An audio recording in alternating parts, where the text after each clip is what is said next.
The guides may well set up a scene, or place us in an experience where the nature of the tapline is very apparent, or as apparent as our recognition can allow.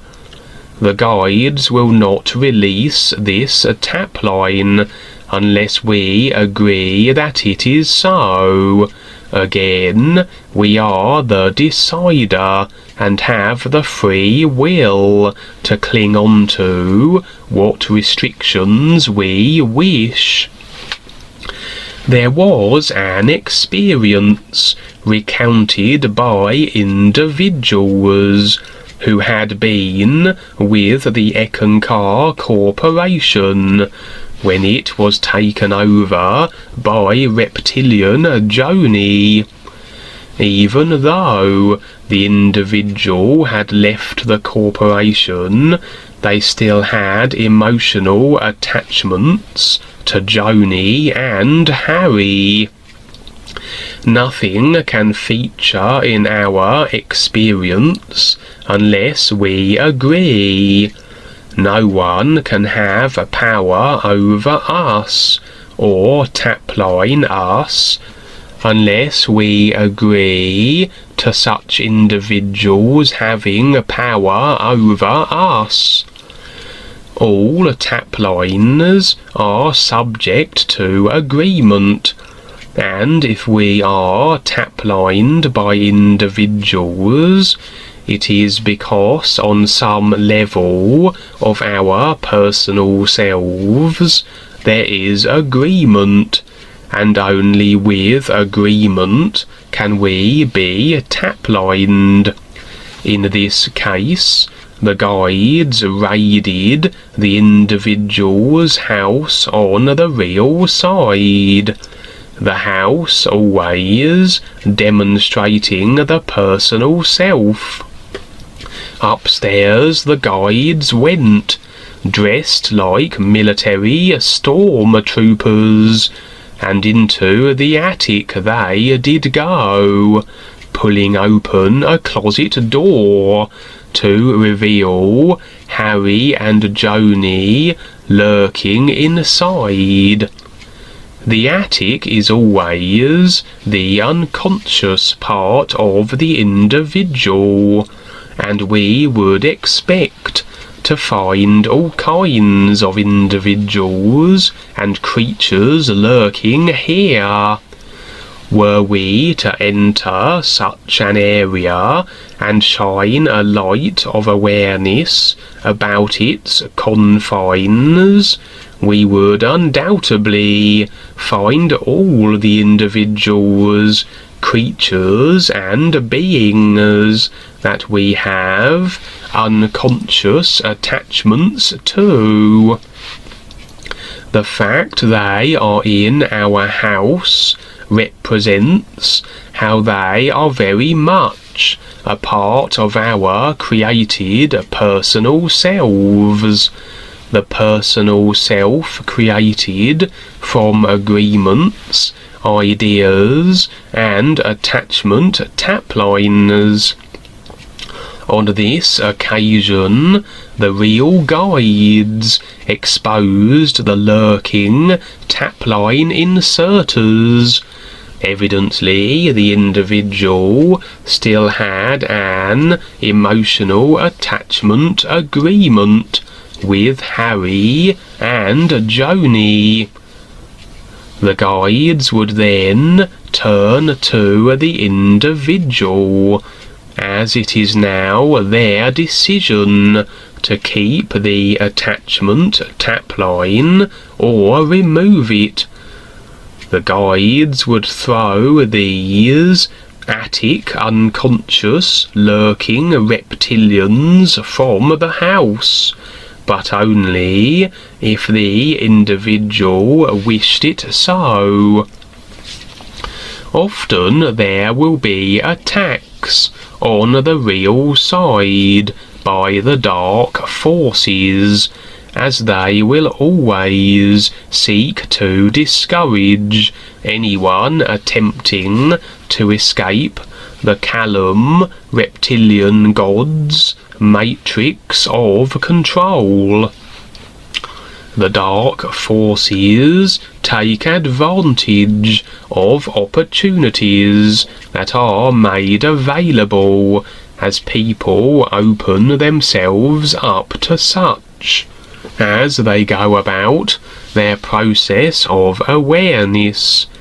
For on the journey of is recognition, they will be bothering and agitating practically everyone in creation, as most do not want to see beyond what they have limited themselves to, and become very defensive and aggressive toward those that are revealing this true reality. So there will be much by way of aggression, animosity, and pestering throughout all levels of creation, a continual bombardment that anyone on the process of becoming more aware must endure. The guides are always on hand to assist and protect the sincere new friend, but sometimes they will give them a little space, that the individual has the chance to test their own capabilities and learn better how to deal with abrasive situations and antagonistic individuals. For how would an individual learn to defend themselves on the real side if the guides were always to step in automatically? Part of the process is learning self-sufficiency and independence from everything after all. Very often there is agreement that allows an attack to take place, very often subconscious, but sometimes inadvertently an individual can consciously be agreeing with a certain thing that facilitates an attack. An example would be if an individual was very much an avid fan of vampire films, and perhaps take on the consideration that vampires would be a more powerful a being than a human. With a little emotional, subconscious addition to this consideration, such an individual may even make a subtle, beneath the threshold of the consciousness decision to want to meet such a vampire. A decision then is made, an agreement to the particulars established, and perhaps then the individual would be attacked by such a creature on the real side, agreeing to not only the presence of the vampire, but that said vampire would be more powerful than they, and thus they would be at its mercy. Becoming more aware affords one greater abilities to handle situations and creatures of ill intent, to the extent that most individuals of a malign nature pose very little problem. All such personal self-individuals, demonstrating they are such by their malign activities, would be bound by cause and effect and agreement, and can only operate within those parameters. In other words, if such a creature wishes to successfully attack another, the agreements must be just right that this will be so. Agreement to the encounter. Agreement that the creature is superior, or perhaps the successful installing of the belief that the creature is mightier by displaying in such a way that the victim-to-be individual will decide this. Once on the real side, I saw a mighty beast besting lesser creatures, and this would be likely due to the size disparity, but again, more so that agreement was such that the creature would be victorious. Size, teeth and scariness have very little to do with it on the real side, as demonstrated when a real guide walked up to the mighty beast and punched it rather weakly on the nose, and yet it collapsed in a heap. For with individuals like the real guides, who stand in the isness and in their real awareness, they are beyond creation, beyond cause and effect agreements and limitations. They will not violate free will, and what people decide, as in the removing of taplines, but they and all individuals have a right to defend themselves and go about their adventures and process of becoming more aware. As such, no creature, regardless of size or apparent menace, can best someone standing in their real awareness.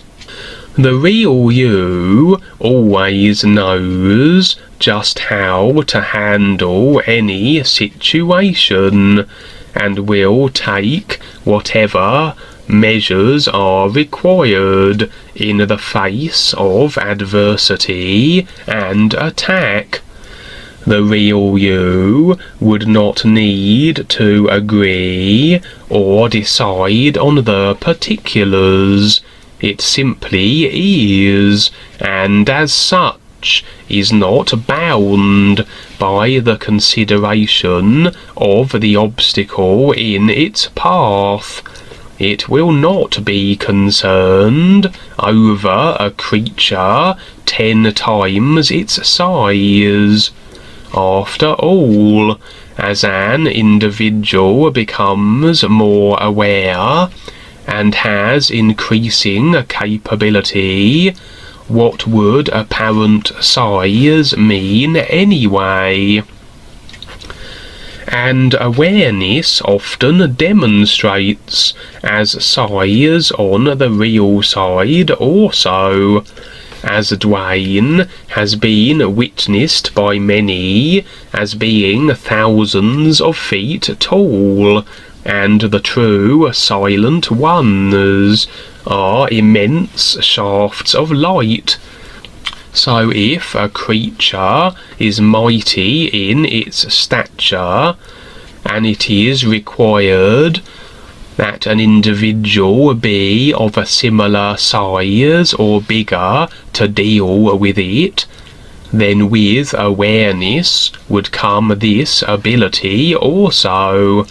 But anyway, as agreements can allow and facilitate such attacks, the guides will sometimes allow the experience to unfold, even if the new friend suffers at the hands of a creature on the real side, almost as a demonstration of how individuals need take more responsibility for their focus, ideas and agreements, and not just churn out any monster attack generating idea experience and expect the guides to save the day. I have had numerous encounters of this type: monster attacks, entities, and reptilians. As my awareness has increased, so I have become more adept at dealing with such encounters, where initially I would receive quite the beating and abuse. Sometimes the guides would assist, sometimes they would not. They always know what is best for the individual at any moment, and it can be truly said that they know you better than you know yourself.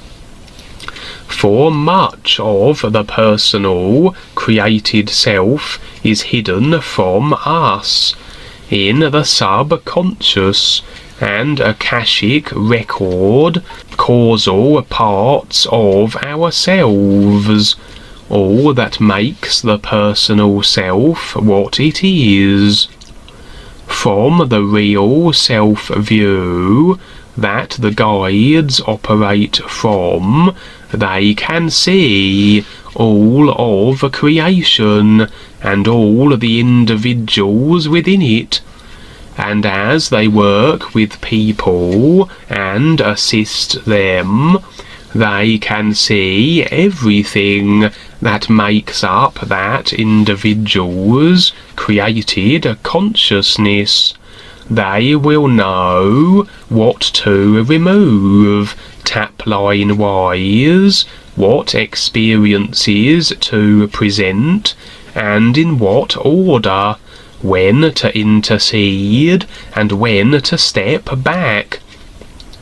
The real guides provide a perfectly catered step-by-step training and process, uniquely designed for each individual, as we all are different and have constructed our created personal selves as we have.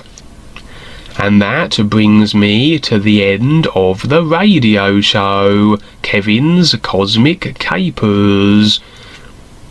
I will finish with the New You song. New You.